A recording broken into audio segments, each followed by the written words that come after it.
approached this idea of grasslands and heterogeneity from a couple of interesting angles.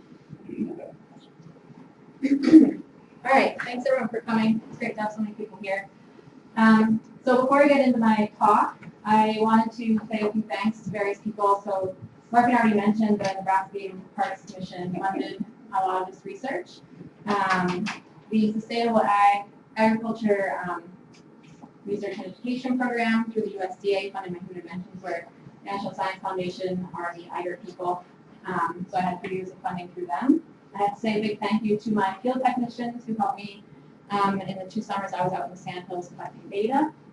Of course, Larkin and Walt, who have been great mentors through this whole process, so I have to say a big thank you to them. As well as a special thank you again to Mark Burbach, because he was served more as an advisor than as a committee member, because he really took a lead on the human dimensions work, so thank you for that. And then Drac and Marissa as well, who are sitting here. They provided really important guidance for different parts of my dissertation, so thank you both so much for that. And then finally, the landowners that I worked with that either granted me access to their land or participated in interviews or took the really absurdly long survey that I sent to them. This research would not have been possible without any of those people. So thanks to everyone. And so I'll jump right into this idea of heterogeneity. So heterogeneity is really important because different wildlife species require different types of habitats. And heterogeneity is basically the variability in vegetation structure on a landscape. And so what you see here are different types of vegetation structure. So this is bare ground here, and for instance, mountain clovers, which exist in the shortgrass prairie in western Nebraska, require bare ground habitat for nesting. And then you go to the other end of the spectrum, you have things like cats and sparrows, barred sparrows, that require taller, denser vegetation for their nesting and breeding needs as well as foraging. And then you also have this habitat in the middle that's not quite bare ground, but it's also not tall and dense vegetation, and probably doesn't have a shrubby component. And there's lots of species that also like that middle of the spectrum type of habitat. So this vegetation heterogeneity is really important in grasslands because of all the biodiversity that exists there that evolved with these different types of habitats. So we really need to think about ensuring that this range of habitat exists in grasslands. So that's sort of the basis of my research, is trying to understand heterogeneity in grasslands. And so I'm going to talk a little bit, I always forget, I'm going to mention prairie chickens. So prairie chickens is an interesting case. They actually require all these different types of habitat. So in the springtime, they'll be lekking, so the males go out and basically dance for the females on bare ground habitat or shortly, heavily grazed areas. So they require this type of habitat in the springtime for mating, and then the females go out and nest more in this type of habitat. So they need that full spectrum of habitat for their life history. So that's an interesting species. They don't just require one, but they actually require all of them to survive on the landscape. So some things that create vegetation heterogeneity in grasslands. So you can see a pretty stark difference here between this dark brown area and this tan-colored area. So this photo was taken in the fall up in Grasslands National Park in southwestern Saskatchewan. And this here is actually a prairie dog colony. And so prairie dogs will clip the grass really short, keep it really short the whole year. And there's actually quite a few species that rely on this type of habitat. Mountain plovers, burrowing owls, black-footed parrots, badgers will go in there to eat the prairie dogs. So there's quite a few different species that actually rely on prairie dog colonies for habitat. Unfortunately, prairie dogs compete with livestock for forage, so there's a big industry in controlling prairie dogs.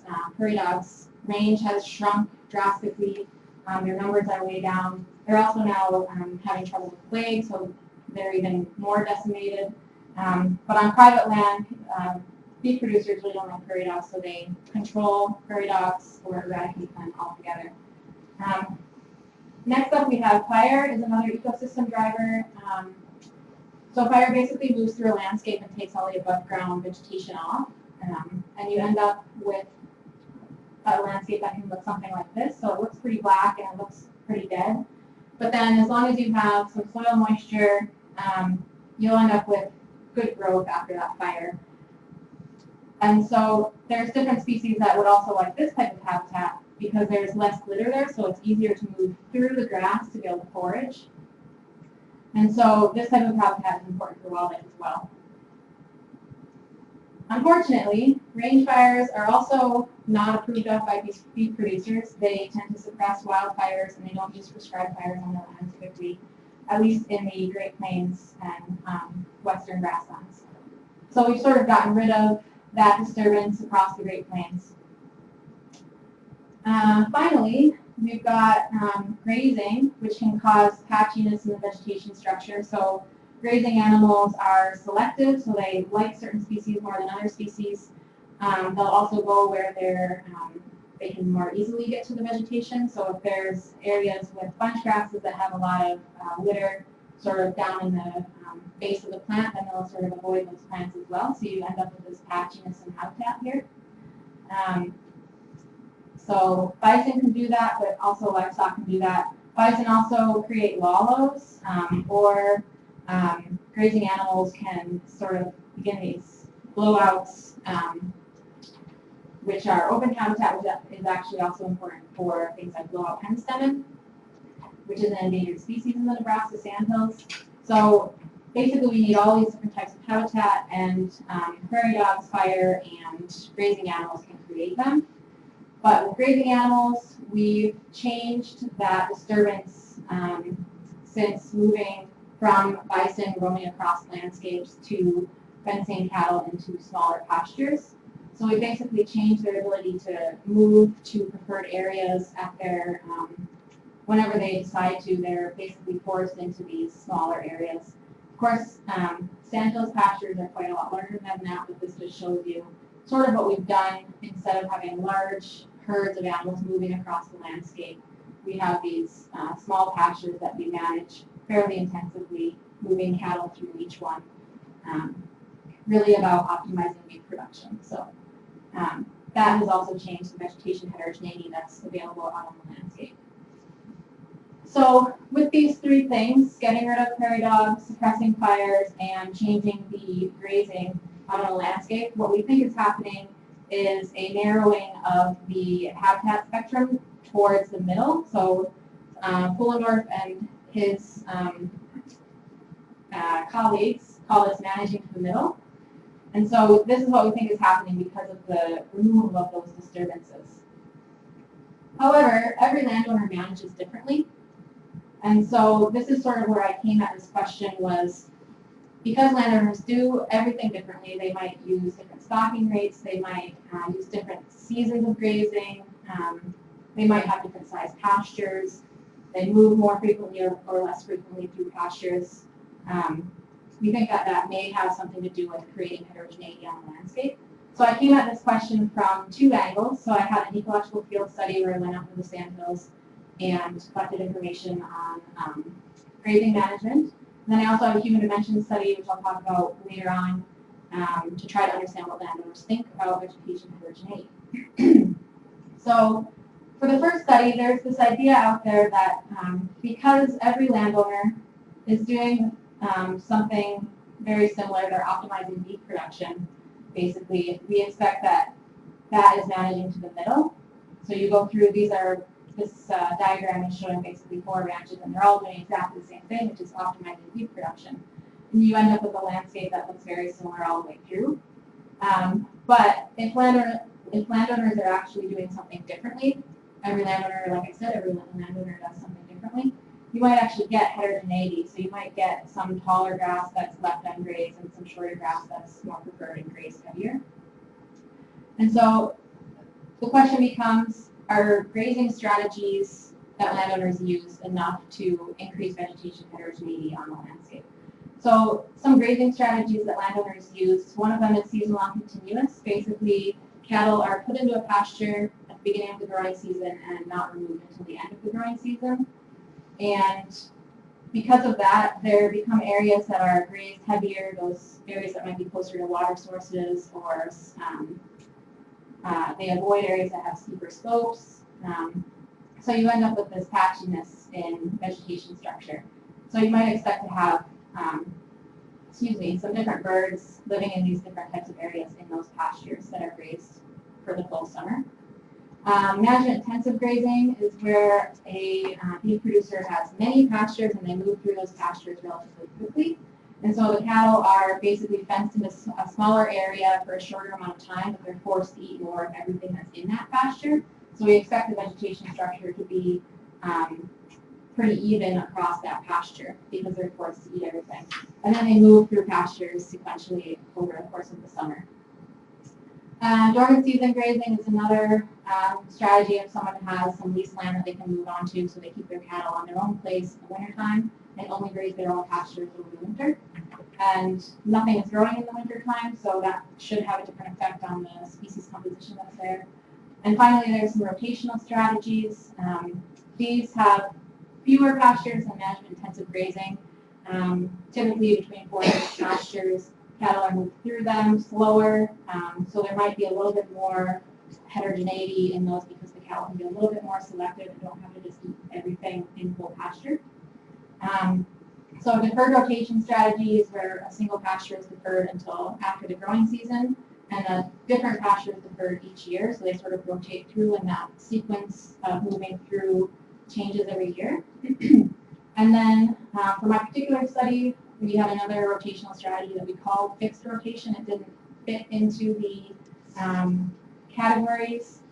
Basically, that particular beef producer moved through in the same order every year, but he moved them based on precipitation and forage growth. So if he saw that his pasture was getting grazed down, he would then move them. But if he saw that maybe they had a lot of rain and the grass was growing, he would just keep them in that pasture. So again, the question is, does a variety of grazing strategies on the landscape contribute to vegetation heterogeneity and diverse bird communities? So the hypothesis, if we were actually able as rangeland ecologists to go out, have a big landscape and construct it ourselves, we might assume that if we just use some different grazing strategies, we would end up automatically with vegetation heterogeneity. So if we have more grazing strategies on a landscape, we expect to have greater vegetation heterogeneity, whereas if we only have one grazing strategy on a landscape, for instance, management-intensive grazing, we might get lower vegetation heterogeneity.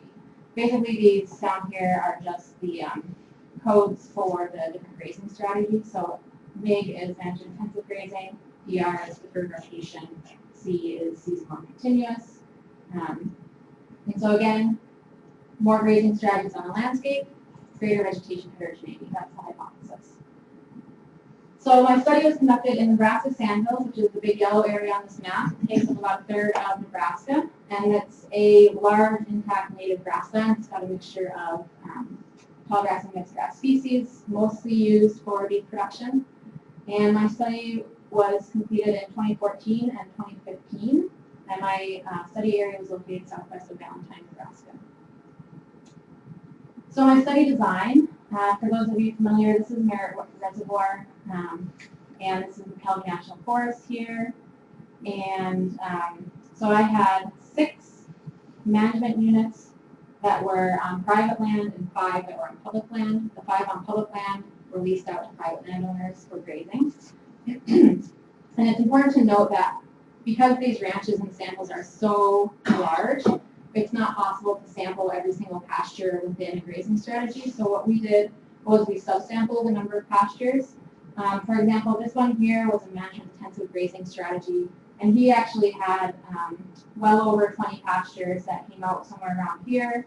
Obviously, we couldn't sample all of those pastures, so we chose 4 that were in that grazing strategy and sampled those.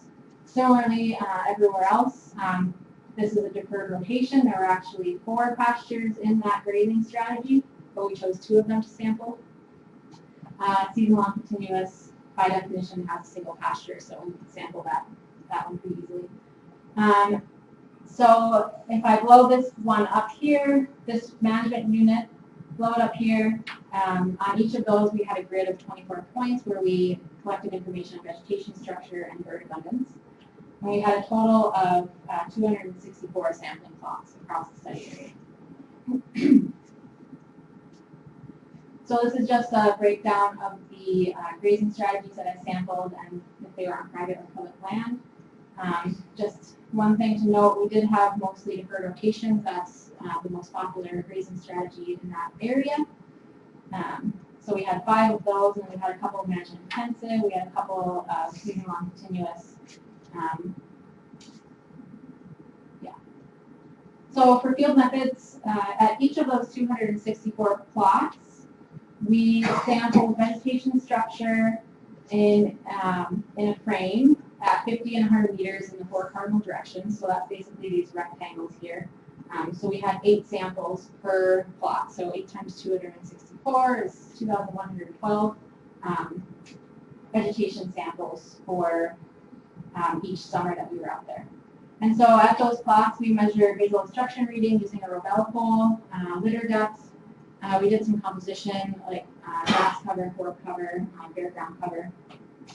And then we also counted birds at each point 3 times over each summer.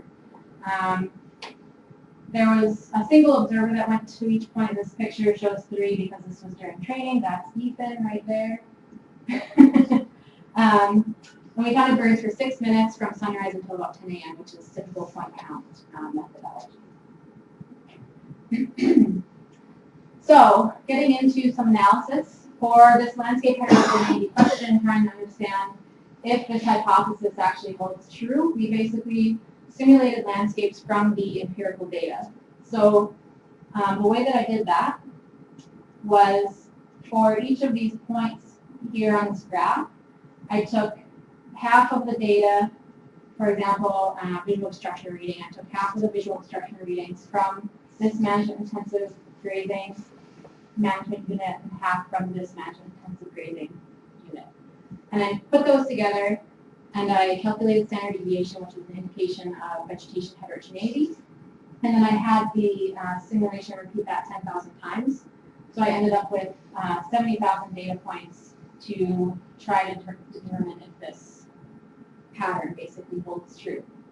Another example, for this deferred rotation and continuous landscape, I took half the data from a season-long continuous unit and half the data from a deferred rotation unit, put them together, calculated standard deviation, got an estimate of vegetation heterogeneity.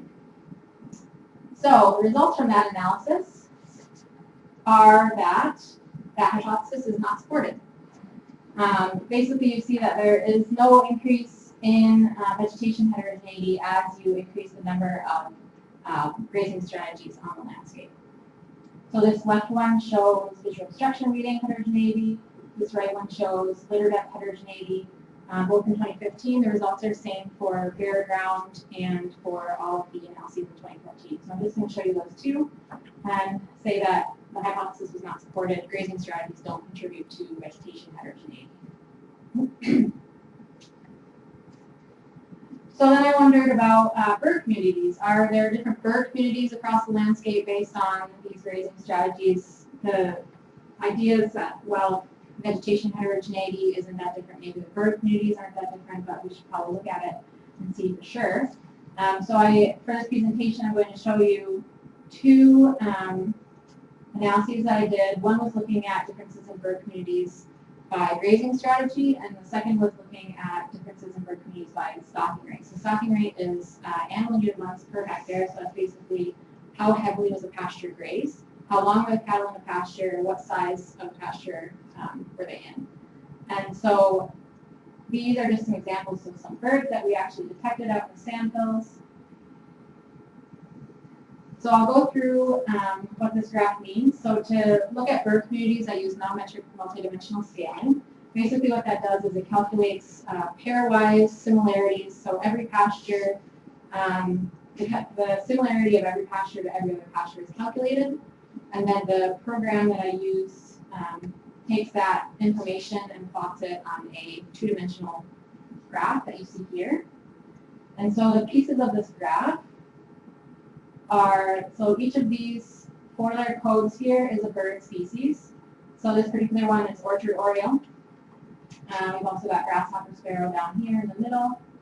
And then each of the points, including these ones that have lines through them, are pastures. So I calculated this information for bird communities within pastures. And so basically, what this figure is telling me is that there's a lot of overlap in grazing strategies. We're not really seeing a divergence in bird communities based on grazing strategies. This particular point up here was on a private land that happen to have a tree basically in the middle of the sampling area. And orchard orioles and eastern kingbirds both like trees, and so we happen to have more of those species there. But I don't think that that can be attributed to grazing strategies. So overall, we've got a big overlap, and all of the grassland birds are sort of clumped in this area as well. So we're not seeing a divergence in bird communities because of grazing strategies. Secondly, looked at high and low stocking rates. Again, basic result is that there is overlap, basically complete overlap in the bird communities in relation to stocking rates. So we're not getting a divergence in bird communities based on this management variable. So I wanted to dig a little bit deeper and try to understand what variables explain vegetation structure and heterogeneity. So the management variables that are of interest here are stocking rate. So again, that's how many animals were in a pasture for how long and how big was the pasture. What's the management intensity? So that's how many pastures were there, and which is an indication of how frequently they're going to be moved through those pastures. Season of use, we have 3 seasons: cool season, warm season, dormant season, and because different species of forage grow differently in those different seasons, you would expect to have maybe some differences in vegetation structure due to the grazing. Ownership, public versus private. So on public land, we tend to have a little bit more conservative management, lower stocking rates, so we might see some differences due to that. And finally, grazing strategy. Again, that's the big question: is grazing strategy contributing to any of these vegetation structure differences? So for vegetation structure measurements, I have 14 models, and for vegetation heterogeneity, I have 19 models. And I use mixed models, which allowed me to account for the nestedness of plots within pasture within management units. And I use model selection using AIC to figure out which model would have the most support in the analysis. So a few results here. I'm going to show you one graph for all 3 of these vegetation variables because the results are very similar for all of them. So basically, with increasing stocking rates, so AUMs per hectare, you get a decrease in vegetation structure. So there's more cows out there eating. You expect grass height to go down. That makes sense. The other one that came out as being really important for a lot of variables was season of use. So whether a pasture was grazed in the cool season and the dormant season, in the dormant season only, in the warm season and the dormant season, and so on. And my advisors and I have looked at this sideways, upside down. We've tried to rearrange it and see if we can find some patterns here to try to help us understand what is going on with this season of use being so important. And we really can't come to a conclusion about why season of use seems to be important. There's not really an obvious pattern. And so again, a lot of the vegetation variables have this season of use as the most important predictor of those. But it's unclear why. So for vegetation heterogeneity, it's a pretty similar story. Because I use polynomials in those models, which allowed for the slope to curve, I could understand whether or not these different heterogeneity measures were increasing at moderate stocking rates. So visual obstruction reading did in fact increase at moderate stocking rates. If you have a high stocking rate, so more cattle to pasture grazing, you expect them to sort of graze everywhere, and the visual obstruction reading will go down everywhere. If you have fewer cattle to pasture grazing, you have less taken off everywhere, so you don't expect to have very much vegetation heterogeneity. But if you've got a sort of a moderate amount of cattle to pasture grazing, a moderate stocking rate, maybe they can be more selective and you get this patchiness going on. Litter depth was slightly different on private and public land, about a half a centimeter. So not a huge difference, probably not biologically relevant. And then again, the season of use thing that we can't really explain was the best predictor of fairground heterogeneity. So I'll leave that at that. So some conclusions from that field study are that grazing strategies do not contribute to vegetation heterogeneity across the landscape. Beef producers are interested in optimizing forage use. So no matter what grazing strategy they use, Their goal is to optimize beef production, and so that is likely overwhelming any differences that you might see from grazing strategies because they're all aiming for that optimal use of forage. Secondly, there was less heterogeneity than we expected across the landscape. This is visual obstruction reading again, goes from about 2.5 to about 12.5. So 10 centimeters heterogeneity is not very much across a 600 square kilometer study area. And lots of overlap in herd communities. Pasture level management variables were very important. So I think this is actually a really interesting result because a lot of people are thinking about managing large landscapes and how can we manage these large landscapes for biodiversity.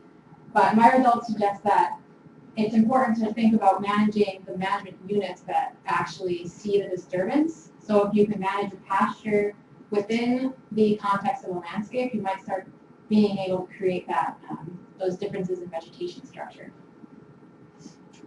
And grassland bird species are declining at a rapid rate in the Great Plains. And one reason for this might be that there is very little vegetation heterogeneity across the Great Plains. Of course, my study was in the sandhills, so I can't really say that about everywhere, but it seems like that may be a driving factor aside from obviously crop conversion and those sorts of things. And finally, because we didn't see very much vegetation heterogeneity, I thought it might be a good idea that, well, maybe we can just use public land to create those types of habitats, support those species that aren't being supported on private land, like burrowing mammals, bare ground, shrubby areas that don't really contribute as much to beef production as beef producers want. So maybe if we just use this private land, or this public land, sorry, to create those types of habitat. But this figure here shows all of the Forest Service lands in North America, and it's probably not enough land to provide enough habitat for those species that need bare ground habitat. So it seems really important then to work with private landowners to start thinking about heterogeneity and increasing those different types of vegetation across the landscape. So that leads into my human dimensions research, where because most rangelands in the Great Plains states are privately owned, it seems really important to understand what landowners think about vegetation heterogeneity. And so I completed 2 studies for this, a qualitative research study and a survey research study. So I'll talk about the qualitative one first. So for this research, I completed 11 in-depth semi-structured interviews.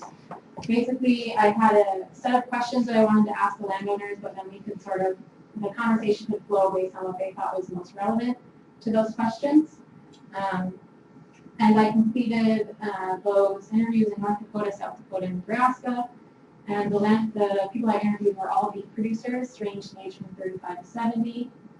And so these interviews basically result in a transcript, textual data that's really rich with information. And so I ended up with over 150 pages of single-space text to analyze. And the way that you analyze that type of data, usually, most often, is with a thematic analysis. So that process basically involves reading through the transcripts, picking out important or relevant or interesting phrases or sentences, and basically categorizing those with other like sentences that that producer or a different producer said, and trying to understand what topics or ideas are really important to them that are related to the research question.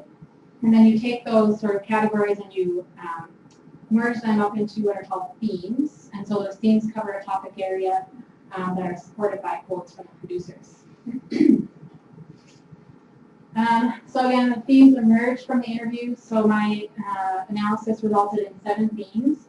For the purposes of this talk, I'm only going to talk about 3 of them, and I'll jump right in. So the first theme is to maintain a living by reducing risk and maintaining control. So beef producers deal with a lot of risk, and wherever they can, they want to reduce risk. So they have to deal with fluctuating markets, droughts, maybe their herd gets infected with something. So there's all sorts of risks that beef producers are dealing with. And so they're always working to reduce those risks and to increase any control that they can have. So that explains, I think, pretty well why beef producers don't like fire. Fires can get away from you. They can damage infrastructure like fencing, excuse me, and their neighbors don't necessarily like fire either. Same with prairie dogs. Prairie dogs can get out of control on a ranch. Maybe they consume all the forage, and then your livestock don't have enough to eat. So one producer said, I don't think there's a negative for the fire itself. It's just controlling something that you can't control, like a prairie dog. So again, it's all about reducing risk and maintaining control. I asked producers about managing to the middle. I didn't use that phrase, obviously, but I did show them this figure here and asked them what they thought about those different types of habitat that are shown there. There was a pretty negative reaction to anything to do with bare ground. And also on this end, when I pushed them on it a little bit, I asked them about what about the risk of wildfires if you leave an area ungrazed for too long. We thought, well, yeah, that's something that we also don't want. Plus, they said that's a little bit wasteful. We should be using all the forage that we can for beef production. So there is some evidence that they are managing to the middle. So one producer said we have bentonite clay pan areas that pretty much stay bare. They used to be bigger areas that were bare. Now we shrunk them way down. So again, they're working. We're moving this habitat over into this region. Finally, so trust insiders, distrust outsiders. So beef producers put a lot of trust in people they know, people they've worked with, their neighbors, farm advisors, people that they might buy seed from, people that really have a deep understanding of the issues that people in the ag industry deal with and the risks that they take and some of the things that they're trying to control and reduce risk for. So they trust those people that sort of have a deep understanding of that, but then they distrust people who maybe have an interest in grassland conservation but don't necessarily have a background in agriculture or beef production. So people like researchers, nonprofit organization people, conservationists. So one reason for this, one producer said they have plenty of research, but it's the application they lack. So we can do all the research that we want, but think about a university research ranch. They're not trying to maintain a living from that ranch. They're not supporting the family. So if we do research, we have to make sure that it's sort of applicable to a private producer and that it doesn't increase the amount of risk that they're taking in. Another producer said seeing is believing, and I think this is really key, that as long as we do things in a way that we can show landowners that they can maybe drive by a field and see what's happening there, then they might be more willing to think, well, that might work for me, and then they can start thinking about how could I implement that on my own place. So the interviews provided a general understanding of attitudes about heterogeneity. I wanted to know what are predictors of attitudes about heterogeneity and what can we do to sort of improve attitudes and maybe improve some behavioral intentions related to vegetation heterogeneity. So to do that, I completed a survey that I sent to landowners in February of 2016. I sent to about 2,873 people. They had to have 1,000 or more acres in this database that I used for the mailing list. And I got about 600 back. And this basically shows the region, so Nebraska, South Dakota, North Dakota, western parts of the states that are mostly grassland, received the survey. So the variables that I assessed in the survey, risk aversion. So for each of these variables, so each box that I bring up here had a scale associated with it, and a scale basically has a series of statements that a participant can agree with or disagree with. And then you basically merge that and get an estimate of, for example, risk aversion, are they a risk taker or a risk avoider? Land use values is a new scale that was developed specifically for farmers and ranchers in South Dakota, basically looking at whether farmers and ranchers are utilitarianism or have a more ecological worldview. Perceived behavioral control is whether or not the participant thought they had the ability to change management if they wanted to. Social norms are whether the participant feels obligated to act in a certain way based on what society thinks or the people around them think. Exploratory information seeking has to do with innovativeness, so if people are going out and looking actively for information. Exploratory acquisition of products is another side to the innovativeness coin. If they're actually purchasing products before they fully understand the benefit of that product to their operation. Threatened and endangered species values, that was basically, does a person value those species or do they not value them? And then I had some demographic information that I asked about. So for this talk, I looked at age and education. And then finally, heterogeneity management attitudes was the thing that I was trying to predict with these variables. So that scale didn't exist. So I basically developed a new scale through FreeSetall 2014. They laid out a 10-point framework that basically listed these are the 10 things that we can do to increase vegetation heterogeneity on the landscape. So I took each of those 10 statements and developed items for them, so statements that a producer could agree with or disagree with. And if people want to see those items, I have them at the end of the talk, so you can ask me about those. Basically, I'm trying to get a measure of, do they have positive attitudes about vegetation heterogeneity or negative attitudes? And so again, trying to determine which of these variables predict attitudes about heterogeneity. So this scale that I developed wasn't the greatest scale. So there's a compact alpha you can use to examine whether or not the internal reliability of the scale holds up. So whether or not a person answers similar questions in the same way. So if they answer those questions in different ways, then your scale is not reliable. So that sort of happened with this scale. So what I ended up doing, because I did use 10 different points from that FreeSetall framework, I had a scale to do with prairie dogs, and I had a scale to do with fire attitudes. And from the interviews, those two things seemed pretty relevant to heterogeneity. So I chose to focus on those two subscales instead for my analysis. And I also have those at the end of the talk if anyone wants to see what those items actually were. So I used structural equation modeling to determine which of these variables explain prairie dog attitudes and fire attitudes.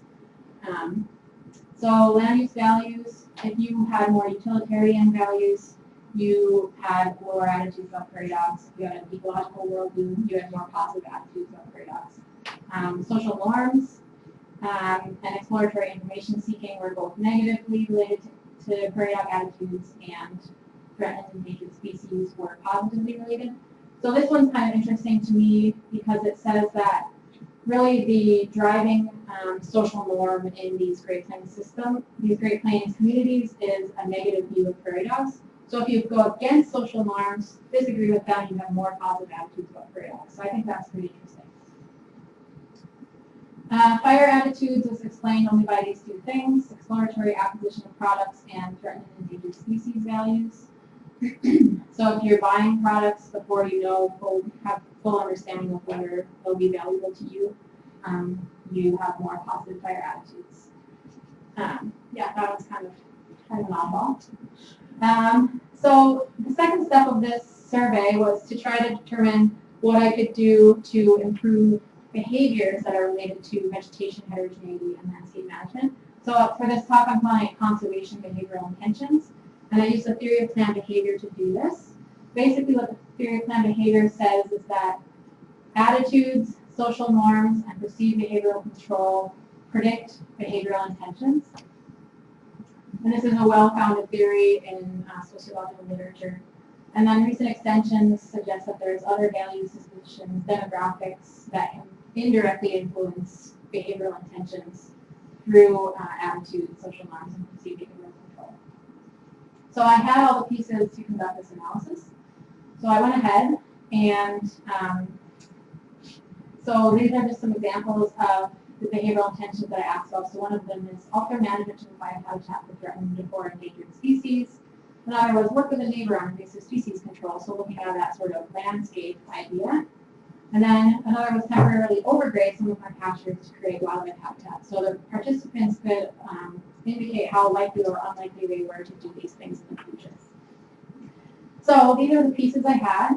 I had prairie dog attitudes, I had fire attitudes, I had social norms, perceived behavioral control. So that's the main part of that theory of planned behavior. And then I also had, from my previous analysis, I knew which of these variables predicted attitudes, so I included that in this analysis. Ran that again through a structural equation model.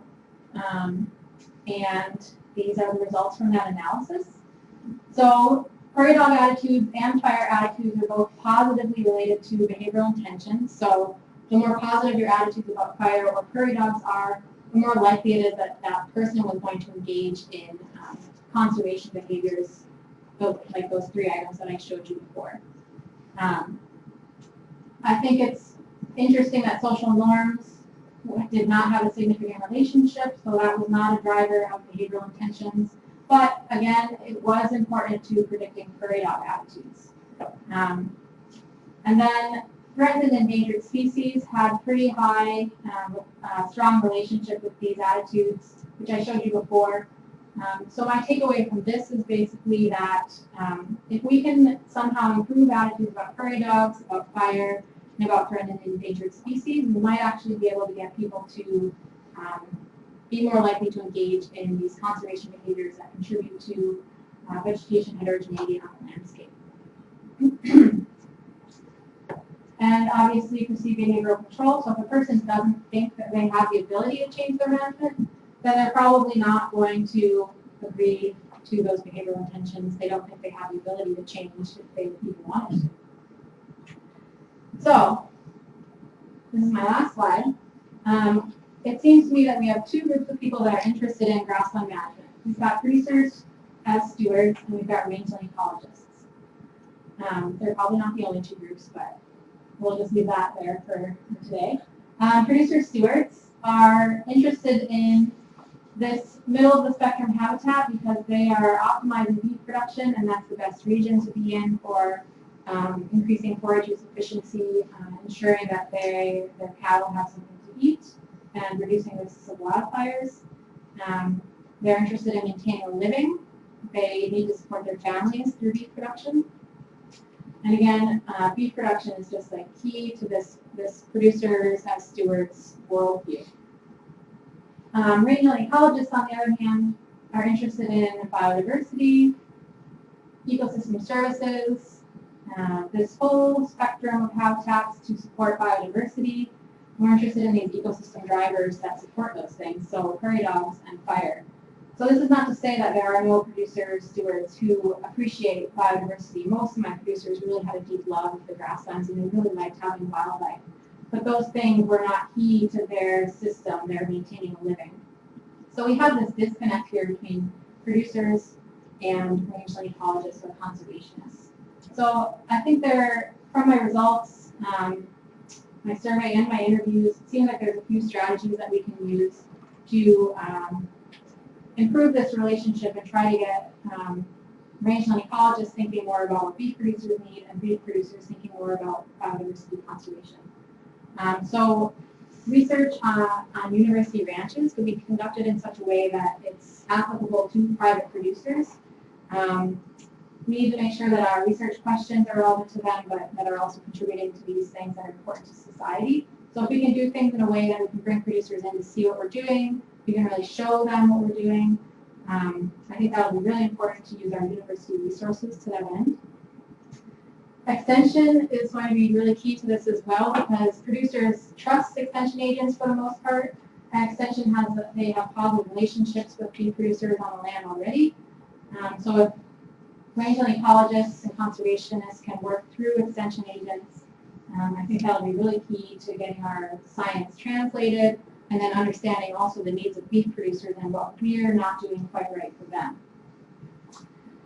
Public land could also be important to providing some of that extra habitat that maybe beef producers don't like. Maybe public land could be used as a primary habitat for prairie dogs.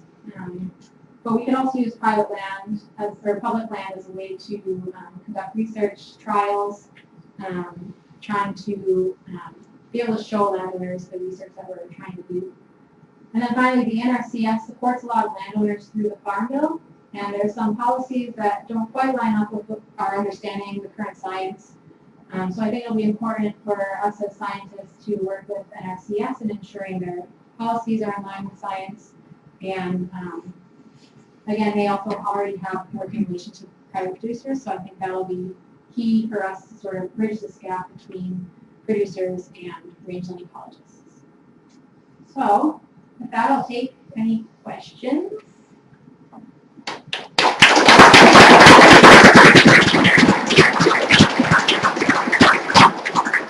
I'll just note Walt had a terrible look on his face for the whole talk.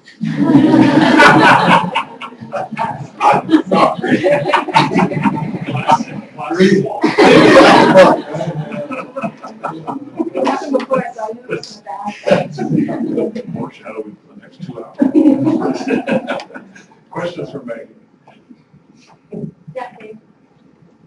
You think you would have got different results from your field study that generally didn't have a lot of strong impacts of grazing system on diversity? Yeah. If you worked in a different grassland type? Yeah, I definitely do think so. And the reason for my believing that is with my interviews, some of my landowners had very strong opinions that what they're doing is really good. Their neighbor had burrowing owls, their neighbor had bare ground habitat, they were doing something different with their management.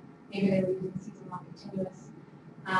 So they really felt strongly that yes, there is vegetation heterogeneity out on the landscape. So I think if I had maybe moved my study area up to South Dakota or maybe western Nebraska, we could have seen some differences, but I still don't think because we are not using fire, we have found prairie dogs, I still don't think we're getting that really, those two ends of the spectrum on the landscape in these places. Yeah. Yep. I know your study focused on grazing, but one thing I'm wondering about, one of the big drivers in the sample for vegetation, particularly wet meadows, is hay. And so did you just avoid sort of wet meadow habitat altogether? Yeah. And I guess okay, that question. But I guess the other question I was going to ask was also to, while you were out there doing field work and everything and seeing those hay meadows, did you even thought about sort of that as a driver in this broad, it's a big areas of wet meadows? Yeah, so we actually did avoid those on purpose. We didn't want to confound our data with different ecological sites, so we basically stayed in wetlands and avoided those wet meadow areas. But the wet meadows definitely have a different bird community, and I know a lot of landowners do delay their haying, so they avoid that nesting time. But yeah, I think if I were to study bird communities in wet meadows, I think that you could probably see some differences in bird communities based on what management they're using there. But I didn't look specifically at that. So that's where we saw our problems. Really love this. Yep. So when it came to your field study and the grazing strategies that were put in place by the different areas that you were at, what length of time had they been doing those grazing strategies? And then the second question, you talk about extension and barter weathers.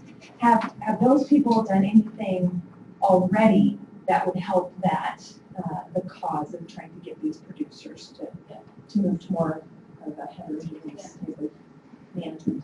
So most of the producers, I think all of them actually have been using their grazing strategy for a long time. None of them had changed within the last 5 or 6 years, so that had been that time where the grazing strategy was in place. It's a little bit complicated to choose pastures when I had no control over what they were doing with their land. So we had to start to pick pastures that we thought would be, so for example, that management intensive system, we picked 2 pastures that were grazed in the first part of the rotation and 2 that were grazed in the last part of the rotation. So they went this way and came back. But yeah, they all have been doing what they were doing for a long time. Same with the one on the public land. Interestingly, the California National Forest was just starting to get into moving some of their pasture because they use a twice switchback. Switchback, yeah. Two Two pastures pastures, switchback. switchback. And a lot of their pastures that they're trying to get away from. So, but those weren't easily accessible for us, so we couldn't sample those ones. Like Walt said, well, private producers don't really use that, so we didn't want to sample those ones that aren't really common. But yeah, California is in the process of changing more to having more pastures in a grazing unit, so that's kind of interesting. Second question. Yeah, the extension, barter weathers. Have you seen evidence of us trying to already do something towards sure. this better goal? And, yes. And And if we've already tried, really, kind of what specifically, I know you talked about like we need to bring people in to show what we're doing. Yeah. But Yeah, so there's field days that are being done. I took the ranch practicum that University of Nebraska offers, where producers can go in and learn about beef management.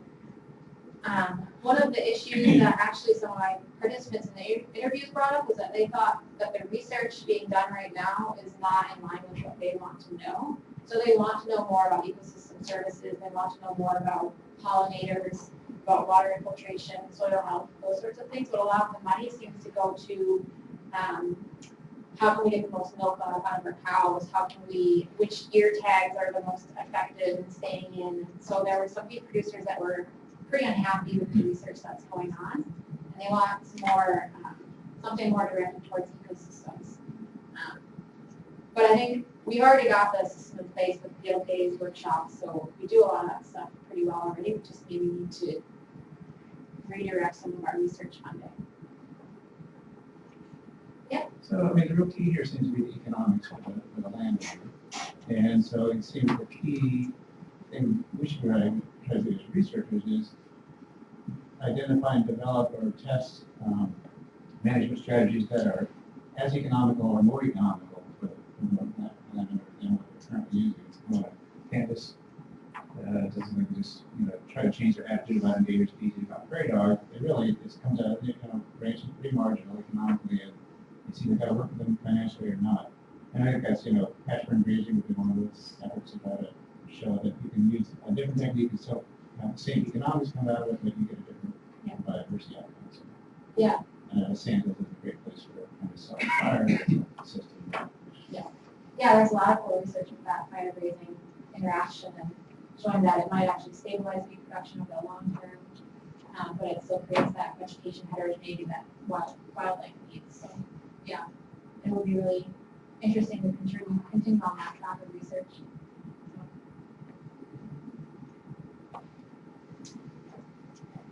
So with your bird community, so you show the non-metric multi-dimensional plots that show the overlap of the communities. Did you also take into account a similar plot like what you did for your vegetation structure where you had the management types and the diversity? Did you see any trends like that? You mean like richness, Simpsons, diversity? So yeah, I did do that analysis, and I basically did the same analysis where I looked at all the different management variables in a model set and used AIC to determine which was the most important in predicting that.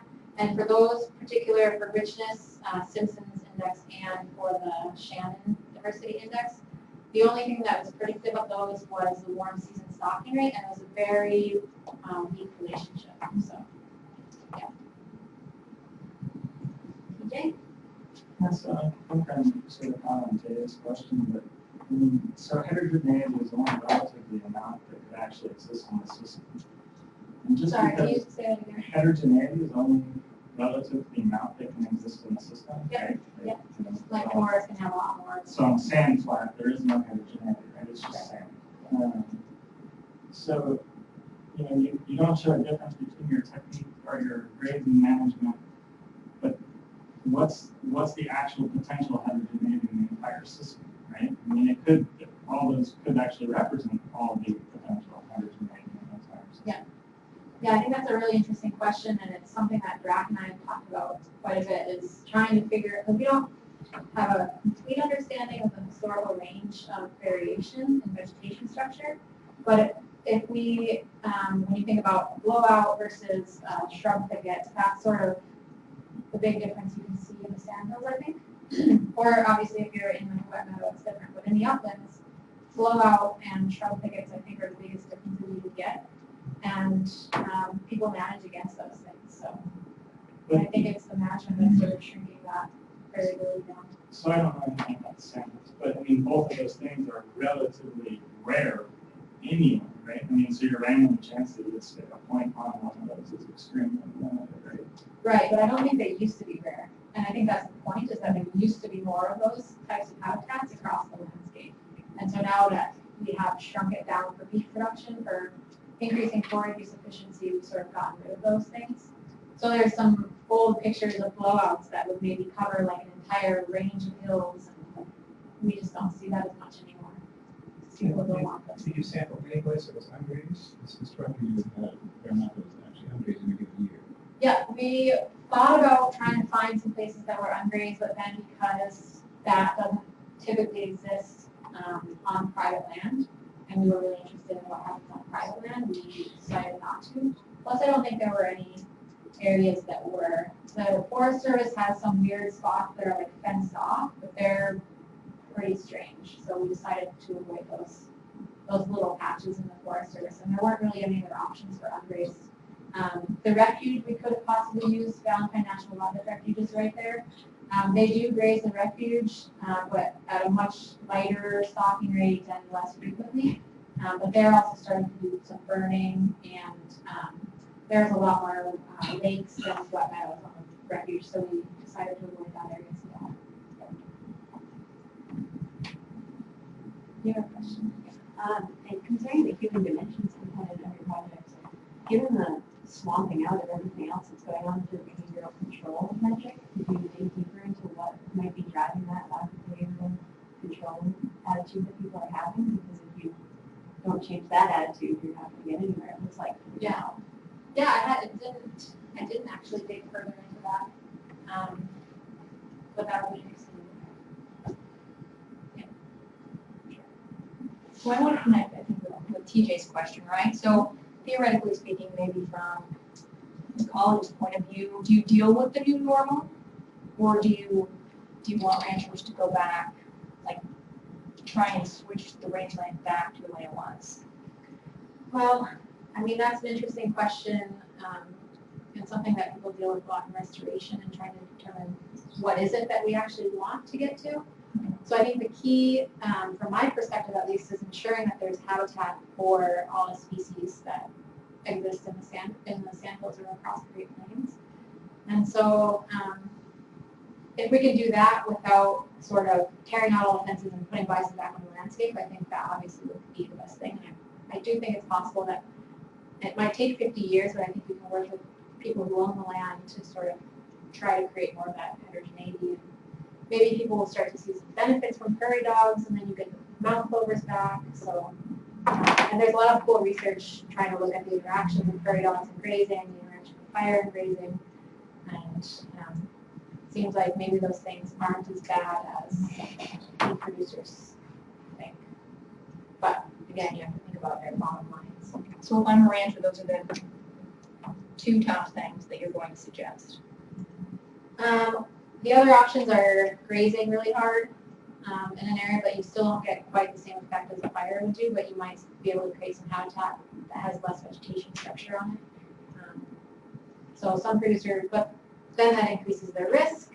Like they won't do a drought, so then you have to sort of have these programs in place that maybe can incentivize them, or maybe they have some insurance or something that you can use to say, hey, thanks for doing this. We'll back you up if something goes wrong. I mean, they have some sorts of things. So, yeah. Right, let's thank Maggie one more time.